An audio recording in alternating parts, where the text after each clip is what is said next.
अधिकार नहीं था। बंगाल के एक प्रसिद्ध समाज सुधारक रहे हैं ईश्वर चंद्र विद्यासागर, उनके प्रयासों से पुनर्विवाह का अधिकार कब जाकर मिला था? 1856 में।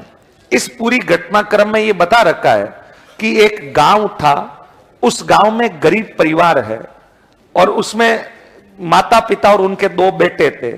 एक बेटे की 7-8 साल की उम्र है, एक की 4-5 साल की उम्र है। और उसी समय उन दोनों भाइयों के सिर से माता पिता का साया उड़ जाता है।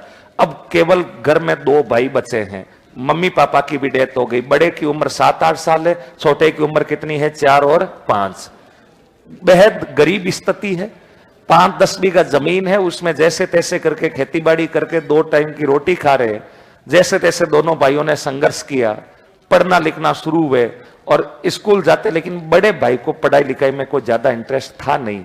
इसलिए उस बड़े भाई ने डिसीजन लिया कि मैं तो स्कूल छोड़ देता हूं, मजदूरी करता हूं, खेती बाड़ी का काम करता हूं और छोटे भाई को पढ़ा लिखा करके एक आरएस अधिकारी बनाऊंगा, यानी एक योग्य अधिकारी बनाऊंगा। और छोटा भाई पढ़ने में भी इंटेलिजेंट था। बड़े भाई ने दिन रात एक करके खून पसीने से एक एक पैसा जोड़ करके छोटे भाई को कंटिन्यू पढ़ाया। धीरे धीरे वक्त बीतता गया। बड़ा भाई जब 15 साल का हुआ तब उसकी किसी पड़ोसी के गांव में एक लड़की से उसका विवाह हो जाता है। लेकिन जिस लड़की से विवाह हुआ वो बेहद अनुशासित, संयमित, सुलक्षणा थी, 36 गुणों से संपन्न थी, अपने पति की हर बात को मानने वाली सुलक्षणा वो महिला थी। जैसे ही वो बड़ा भाई शादी करके अपनी पत्नी को लेकर अपने घर आया, उस बड़े भाई ने अपनी पत्नी के सामने सारी स्थितियां बता दी कि घर की आर्थिक स्थितियां ठीक नहीं है, संघर्ष का समय है। और मैं आपको ये कहना चाहूंगा कि अपने साथ घर में मेरा छोटा भाई यानी आपका देवर रहेगा और उस पर किसी भी प्रकार का दबाव, व्यंग्य वो घर में बर्दाश्त योग्य नहीं होगा।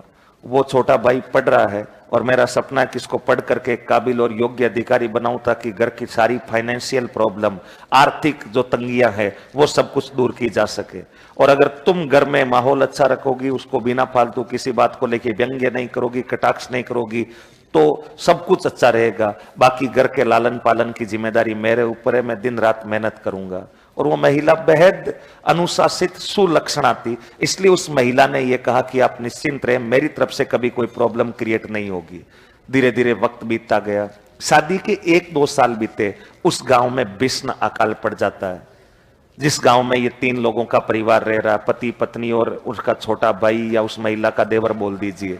और जब अकाल पड़ा तो उस परिवार की आर्थिक रूप से कमर टूट चुकी थी। वैसे पहले से भी आर्थिक तंगी, इस बार बरसात ही नहीं हुई तो खाने को दाने तक नहीं हुए। और जैसे तैसे उस भाई ने गांव के साहूकारों से कर्ज ले लेकर के 1 साल का समय बिताया ताकि उसके छोटे भाई की पढ़ाई में किसी प्रकार का कोई डिस्टर्बेंस ना आए। 1 साल के समय के बाद उम्मीद थी कि अगले साल बरसात होगी, अच्छा अनाज होगा, दुगुनी मेहनत करेंगे और साहूकारों का कर्ज उतार देंगे। लेकिन भगवान जाने राम भी रूट से गए थे, अगले साल भी बरसात नहीं होती है और उस साल में उस गांव में भीषण अकाल पड़ जाता है। जिन साहूकारों से कर्ज ले रखा था वो सुबह ही घर पे आके बैठ जाते, बोला कि 1 साल का कहा था, इतने पैसे हो गए, ब्याज सहित देने पड़ेंगे, देख कहां से बरसात हो नहीं रही है। दूसरे साल भी उस आदमी ने जैसे तैसे करके साहूकारों से कर्ज उधार लेके, उनके व्यंग्य सुन के, गालियां सुन के थोड़ा सा टाइम पास किया ताकि छोटे भाई की पढ़ाई डिस्टर्बेंस ना हो। और उम्मीद थी कि अगले साल बरसात होगी तो जैसे तैसे करके परिवार का काम चलाएंगे। लेकिन मानो राम रूट से गए थे, उस गांव में कंटिन्यूअसली 3री बार अकाल पड़ गया, लगातार 3री बार। इस बार उस परिवार के पास कोई विकल्प नहीं।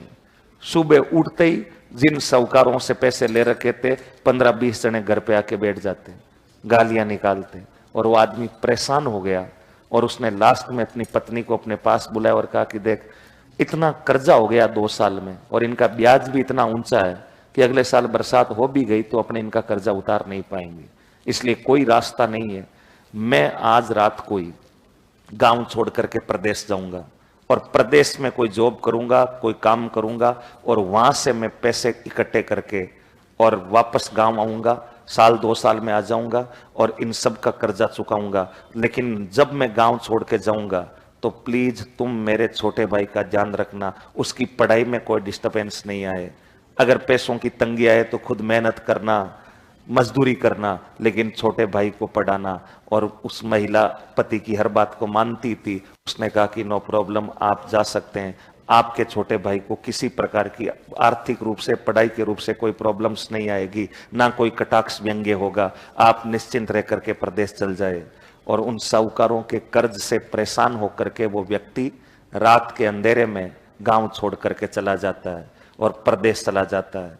गांव वाले अगले दिन सुबह घर पर आए तो घर वालों ने बताया कि भाई वो तो है नहीं, पैसे उनको उधार दिए थे, वो आए तो उनसे बात करना, हमें परेशान करने की जरूरत नहीं है। गांव वाले कंटिन्यू 10-12 दिन आए, कंटिन्यू वो मिलता नहीं, तो उनकी पत्नी ने एक दिन कह दिया कि वो प्रदेश गए हुए हैं, 1-2 साल में आएंगे, आपका ब्याज सहित पैसा चुका देंगे। अब वो भाई प्रदेश में बैठा है, जॉब के लिए दर दर की ठोकरें खा रहा है, लेकिन 3-4 महीने घूमने फिरने के बाद भी उसे कहीं पर नौकरी नहीं मिलती है, अच्छा वेतन नहीं मिलता है। बस केवल दिन भर मेहनत मजदूरी करके इतना कमा पाता कि 2 टाइम की रोटी खा ले। जो ख्वाब लेकर आया था कि ये कर दूंगा, सारा सिस्टम सेट कर दूंगा, वो सिस्टम सेट होता दिख नहीं रहा है, क्योंकि कहां पड़ी है नौकरियां। इसलिए वो साल भर से परेशान हो गया, मानसिक रूप से भी परेशान। गांव भी वापस जाए तो किस मुख से जाए, क्योंकि उनका ब्याज तो दिन दुगुना रात चौगुना बढ़ता जा रहा है। भगवान जाने कौन सी वैदिक गणित से वो ब्याज का फॉर्मूला निकालते हैं, इतना ब्याज बढ़ गया कि वो व्यक्ति प्रदेश में रहकर चिंताओं में है और उसके पास कोई विकल्प नहीं, गांव वो वापस जा नहीं सकता। यूं करते करते प्रदेश में अच्छे काम की तलाश में 7-8 साल बीत गए और 7-8 साल में भी वो इतना पैसा नहीं कमा पाया कि गांव जाके लोगों का कर्ज उतार सके। चिंता में है, घर वालों से कोई कनेक्शन नहीं है, ना कोई लेटर्स लिख रहा है, ना कोई पत्र लिख रहा है। उधर पीछे उसकी पत्नी बेहद ईमानदार और सुलक्षणा थी, इसलिए उसने अपने पति का वादा निभाने के लिए खुद ने दिन रात मेहनत मजदूरी की, अपने गहने जेवरात आभूषण बेचे और गहने जेवरात आभूषण बेच करके अपने देवर को पढ़ाया लिखाया। और वो देवर भी पढ़ने में बेहद ईमानदार और इंटेलिजेंट था, लगातार आगे बढ़ रहा था। और 8-9 साल बाद में वो देवर एक योग्य अधिकारी के पद पर काबिज हो जाता है। और जब वो अधिकारी बन गया तो अधिकारी बनने के बाद घर पर अब आर्थिक रूप से तो कोई बड़ा संकट नहीं है, लेकिन घर पर उसका बड़ा भाई नहीं है। 9 साल हो गए घर से दूर गए हुए, और भाई भी तो प्रदेश में पैसे कमा नहीं पा रहा था, इसलिए मेंटली परेशान था। गांव किस मुख से जाए, गांव वाले जीने नहीं देंगे, घर वालों से कोई कांटेक्ट नहीं है। 8-9 साल बाद में वह अधिकारी और वो महिला, अर्थात मैं देवर भाभी बोल देता हूँ, वो गांव की पंचायत बुलाते हैं, गांव के पंच पटेलों को इकट्ठा करते हैं और इकट्ठा करके अपनी प्रॉब्लम गांव के मुखिया लोगों के सामने रखते हैं और कहते हैं कि मेरा बड़ा भाई 10 साल हो गए प्रदेश गए हुए, घर वालों से कोई कांटेक्ट नहीं है, कुछ साहूकारों से पैसे उधार लिए थे और उनके ब्याज की मार की वजह से मजबूरी में वो गांव छोड़ के गया है। उन साहूकारों का कर्जा तो मैं सारा चुका दूंगा, लेकिन गांव के लोगों की नैतिक जिम्मेदारी बनती है कि मेरे भैया का पता लगाया जाए कि आखिरकार वो है कहाँ, आखिर जिंदा है कि मर भी गए। घर वालों से कोई कनेक्शन नहीं है। गांव के लोगों ने कहा बात तो सही है, गांव का नागरिक है इसलिए पता लगाना लाजमी है। और गांव के सारे लोगों ने 6 माह का समय मांगा और उन्होंने कहा कि गांव के तमाम लोग 6 माह के अंदर अंदर उन लोगों का, उस भाई का, यानी जो प्रदेश गया हुआ उसका रिसर्च कर लेगी, पता लगा लेगी। 6 माह बाद पंचायत का आयोजन दोबारा होगा। ठीक है, उस छोटे भाई ने भी, उसकी पत्नी ने भी अपने स्तर पर उसको ढूंढने के प्रयास किए, गांव के लोगों ने भी प्रयास किए, लेकिन विलायत में बैठा, प्रदेश में बैठा आदमी कहाँ मिलेगा। और वो भाई पूरा रूप हुलिया बदल चुका है, गरीबी बहुत कुछ बदल देती है, इसलिए वो परेशान प्रदेश में बैठा है। गांव के तमाम लोगों के ढूंढने के बाद भी 6-7 महीने में उस आदमी का अता पता नहीं लगा। तब 6 महीने बाद गांव की पंचायत दोबारा बैठती है और गांव के पंचों ने यह फैसला सुना दिया कि वो आदमी मर चुका है। अगर जीवित होता तो कहीं ना कहीं किसी ना किसी रिसोर्स से किसी ना किसी के कांटेक्ट में आता। अब वो जीवित नहीं है, मर गया है। उस आदमी का डेथ सर्टिफिकेट जारी कर दिया जाता है और जब उस आदमी को मृत घोषित किया जाता है तो उसकी पत्नी पंचायत में रोने लगती है और पंचों के सामने अपनी प्रॉब्लम बताते हुए कहती है कि जब आपने मेरे पति को मरा हुआ घोषित कर ही दिया है तो अब ये भी फैसला कर दीजिए कि मेरा भविष्य क्या है, मैं यहाँ रहूं या पापा के घर चली जाऊं। पंचों ने कहा कि देख, यहाँ रहना है तो तुम्हें इसी देवर को अपना पति बना करके रहना होगा, क्योंकि दोबारा विवाह करने का अधिकार है या नहीं है? नहीं है। पुनर्विवाह का अधिकार कब मिला है? 1856 में। तुम्हें अपने देवर को पति बना करके यहां रहना होगा, अन्यथा तुम अपने पापा के घर जा सकती हो। उस महिला ने अपने देवर की तरफ देखा और कहा कि आप भी मेरे भविष्य के बारे में अपना फैसला सुना दीजिए, क्योंकि माई लाइफ माई डिसीजन का कंसेप्ट तो यहाँ काम करेगा नहीं। मेरे जीवन में क्या होगा ये तो मैं डिसाइड कर नहीं पाऊंगी, क्योंकि कहाँ महिलाओं को अधिकार तुम दे रहे हो। तुम खुद ही तो मुखिया बने हुए आदेश देते घूम रहे हो, तुम ही तो न्यायालय हो, महिलाओं के जीवन के कोई राइट्स की तो यहाँ बात ही नहीं कर रहा है। इसलिए देवर की तरफ उस महिला ने देखते हुए कहा कि तुम्हें भी जो फैसला सुनाना सुना दीजिए। वो देवर भी बेहद ईमानदार था, ऐसा उनको बोलने वाला नहीं था, इसलिए उसने अपनी भाभी की तरफ हाथ जोड़ते हुए कहा कि देखिए, आपको जो आपके लिए अच्छा लगे वो कीजिए।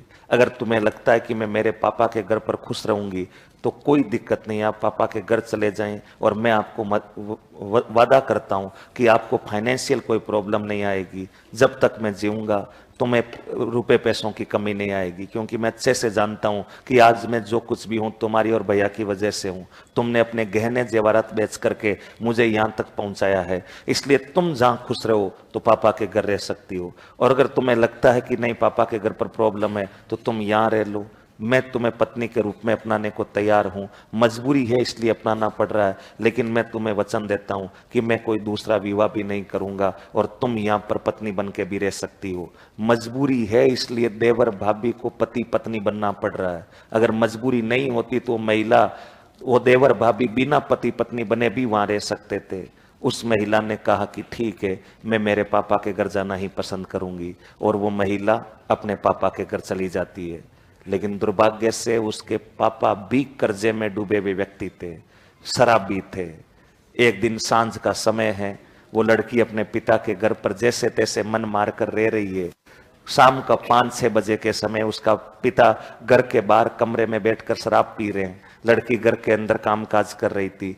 उसी गांव में, जिस गांव की वो लड़की का पियर है, उसी गांव का एक साहूकार जो उस लड़की के पिता से पैसे मांगता है, वो शराब के नशे में उस लड़की के घर आता है और लड़की से बदतमीजी से बात करते हुए कहता है कि तेरा बाप कहाँ है। लड़की ने भी गुस्सा आ गया। लड़की ने कहा कि मेरे से बदतमीजी करने की जरूरत नहीं, पैसे मेरे को नहीं दिए, पापा को दिए, पापा बाहर कमरे में बैठे दारू पी रहे हैं, उनसे जाकर के बातचीत कर लीजिए। और वो साहूकार उस लड़की के पिता से जाता है। उस साहूकार की उम्र लगभग 70-72 साल रही होगी, और वो लड़की के पिता के पास शराब के नशे में, लड़की का पिता वो भी शराब के नशे में, और जाकर पैसे मांगता है। लड़की के पिता ने कहा पैसे खा के नहीं मरेंगे, दे देंगे, अभी नहीं है। उस साहूकार ने कहा कि इतना कर्जा हो गया कि तुम्हारी 7 पीढ़ियां भी हिसाब चुकता नहीं कर पाएगी, बस एक ही रास्ता है, तेरी पत्नी वैसे, तेरी बेटी वैसे भी विधवा हो रखी है, तेरी बेटी का विवाह मेरे से करवा दे, आज तक का सारा हिसाब जीरो बैलेंस हो जाएगा, अपने कोई पैसों की मंगत नहीं बचेगी। और उस शराबी पिता ने भी कुछ सोच विचार करके अपनी बेटी के भाग्य का फैसला उस एक बुजुर्ग साहूकार के साथ विवाह करवाने से कर दिया। उन्होंने डिसीजन लिया कि मेरी बेटी का विवाह करवा दिया जाएगा, लेकिन सारा कर्ज माफ हो जाएगा। और वो लड़की अंदर बैठी बैठी इन बातों को बड़े ध्यानपूर्वक सुन रही थी। लड़की को बहुत बुरा लगा। लड़की ने कहा कि पापा ऐसे कैसे मेरे भाग्य का फैसला कर सकते हैं, इस व्यक्ति के साथ जिसका अगले ही पल का कोई भरोसा नहीं, 72 साल का आदमी, और उसके साथ मेरा विवाह करवाया जा रहा है। लड़की बेहद दुखी थी, आंखों में आंसू थे, लेकिन कर क्या सकती है, मजबूरियां क्या क्या नहीं करवा देती। इसलिए लड़की मन मार करके थोड़ी देर अकेली बैठती है, सोचती है, और सोचते सोचते उसी रात मध्य रात्रि मौका पाकर वो घर से निकल जाती है।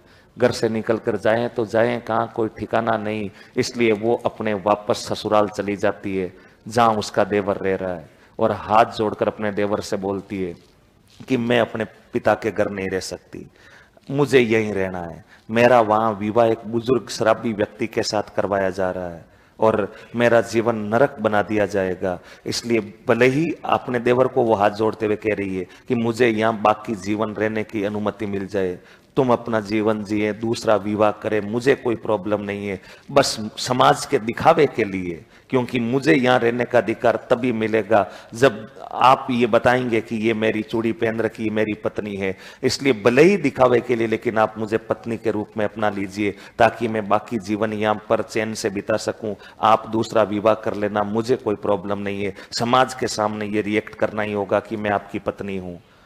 देवर भी बड़ा ईमानदार व्यक्ति था, उसने कहा कि नहीं, ऐसी बात नहीं है, अगर तुम तुम्हारे पिता के घर खुश नहीं हो तो यहाँ रहना तुम्हारा अधिकार है, तुम रह सकती हो, और मैं दिखावे के लिए नहीं, मजबूरी है इसलिए तुम्हें अपनी पत्नी मानता हूं, और भविष्य में मैं ये निर्णय लेता हूं कि मैं कोई दूसरा विवाह भी नहीं करूंगा। और सामाजिक बंधनों की वजह से मजबूर होकर के उस महिला की खुशी के लिए देवर और भाभी का ये रिश्ता पति और पत्नी में परिवर्तित हो जाता है, और देवर भाभी जो अब तक थे वो पति पत्नी बनकर के घर पर रहते हैं। धीरे धीरे पुरानी जो चीजें थी उनको भूलते गए। साल 2 साल में जीवन में खुशियां लौटने लगी, घर पर पैसों की कोई कमी नहीं है। 2-1 साल बाद एक बच्चे का जन्म भी हो जाता है। घर में नन्हे बच्चे की किलकारी गूंजती है, सब कुछ ठीक है, पैसों को लेकर के कोई चिंता नहीं है। घर में छोटे बच्चे की किलकारी गूंज चुकी है, हंसी खुशी ये परिवार आगे बढ़ रहा था। लगभग उस भाई को प्रदेश गए 14-15 वर्ष हो चुके थे, और वो प्रदेश के अंदर बेटा बेटा मानसिक रूप से परेशान हो गया था। पंचायत ने उसका डेथ सर्टिफिकेट जारी कर दिया। एक दिन वो भी बेटा बेटा सोचा कि अब प्रदेश में रह करके काम नहीं चल सकता, वापस गांव जाना ही पड़ेगा। और जो साहूकार है, वो जो साहूकार लोग हैं, वो साहूकार लोगों के हाथ जोड़ करके, पैर पकड़ करके, और जो पुराना कर्ज है वो जमीन बेच बुचा करके उतारूंगा, लेकिन ऐसे प्रदेश में अकेला कितने दिन रहूंगा। और वो प्रदेश गया। उसका पति सांझ को 5-6 बजे हाथ में कुछ सामान, अपनी पत्नी के लिए कुछ गिफ्ट्स, उपहार, कुछ पैसे तो उसने कमाए थे, कुछ सोने के आभूषण लेकर, दिल में हजारों अरमान सजाकर, कई वर्ष बाद 14 वर्ष का वनवास पूरा कर लीजिए, मान लीजिए 14-15 साल हो गए होंगे, और वो जैसे ही शाम को 5-1 बजे घर लौटा, घर के दरवाजे के बीचों बीच एक महिला बैठी है जिसके गोद में एक छोटा बच्चा खेल रहा है। और जैसे ही वो उस पुरुष घर के करीब पहुंचा, उसने देखा कि उसकी पत्नी बैठी है और उसके गोद में एक छोटा बच्चा खेल रहा है। उसके पैरों के नीचे से जमीन खिसक जाती है। उसका गुस्सा 7वें आसमान पर, जो 14 साल से प्रदेश से आया है, वो गुस्से में अपनी पत्नी की तरफ दौड़ता है। हाथ में जो सामान था उसको फेंकते हुए अपनी पत्नी की तरफ देखता है और बोलता कि ये क्या है। अचानक पत्नी चौंकती है, और पत्नी ऊपर देख करके चौंकती, बोला ये क्या है। और ये क्या है कि आवाज सुन करके अंदर जो उसका छोटा भाई बैठा था वो बाहर आता है और खड़ा होकर बोला ये क्या है। अब बीच में वो महिला है, बीच में वो महिला, और वो दोनों तरफ देख रहे, बोला ये क्या है, ये क्या है। और वो मन ही मन सोच रहे कि आखिर ये हुआ क्या, मैं अब पत्नी किसकी हूं, एक्स की या प्रेजेंट की। एक्स मतलब पूर्व पति की, या प्रेजेंट मतलब वर्तमान पति की। वो दोनों तरफ देख रही है और वो कह रही है कि हूं गोरी की ने प्यूरी, मैं अब पत्नी किसकी हूं, इसकी या इसकी। वो धर्म संकट में है। और वो व्यक्ति जो 14 वर्षों से प्रदेश से आया था, वो अपनी पत्नी की तरफ गुस्से में देखते हुए बोला कि ये उम्मीद नहीं थी तुमसे। और वो महिला हाथ जोड़ते हुए अपने पूर्व पति को कहती है कि आप मेरी बात को सुनिए, समझने का प्रयास कीजिए। उस व्यक्ति ने कहा कि ये लड़का सब कुछ समझा रहा है, मुझे समझाने की जरूरत नहीं है। आज ये पता लग गया कि ये प्यार, ये वादे, ये कस्में सिर्फ बातें हैं और इन बातों का कोई भरोसा नहीं है। और ये जो बच्चा है वो जीता जागता उदाहरण है, मुझे समझने की कोई जरूरत नहीं है, तुमसे ये उम्मीद नहीं थी। वो महिला फिर कहती कि आप मेरी बात को सुनिए। और वो अंदर जो छोटा भाई खड़ा था उसने कहा कि भैया आप बात समझिए। उस व्यक्ति ने कहा कि भैया बोलने की जरूरत नहीं है, मैं सब कुछ समझ चुका हूं, क्या है क्या नहीं है। और वो व्यक्ति वहां से निराश होकर के बिना बात सुने हुए वहां से वापस लौट जाता है। लेकिन उस महिला की वहां भी कोई गलती नहीं है, क्योंकि सामाजिक बंधन ऐसे थे कि उस देवर और भाभी के रिश्ते को किसमें बदलना पड़ गया था, पति और पत्नी। लेकिन उसका पति जब लौट कर आया तो एक बार के लिए वो महिला संकट में आ जाती है कि आखिरकार मैं पति किस पत्नी की हूं। और इस पूरी कहानी के अंदर जिस घटना का विस्तार से वर्णन है, वो घटना बताओ कौन सी प्रथा है, चूड़ी प्रथा। और इसके अंदर चूड़ी प्रथा की वजह से अब वो महिला किसकी पत्नी बनकर रहेगी, एक्स की या प्रेजेंट की? प्रेजेंट की। वो तो हमेशा हमेशा के लिए बंदा हरिद्वार चला जाता है और वहां जाकर के उपदेश देता, सन्यासी बन जाता, बहुत बड़ा साधु बन जाता है और दुनिया को इस सांसारिक ज्ञान की बातें बताने लग जाता है। तो हमें सुबह इतना याद रखना है कि देवर भाभी का रिश्ता पति पत्नी के रूप में परिवर्तित होने के कारण कौन सी किताब लिखनी पड़ गई थी? हूं गोरी किण पिवरी। लिख लो फटाफट से 2 बातें, हूं गोरी किण पिवरी के आगे। इस पुस्तक में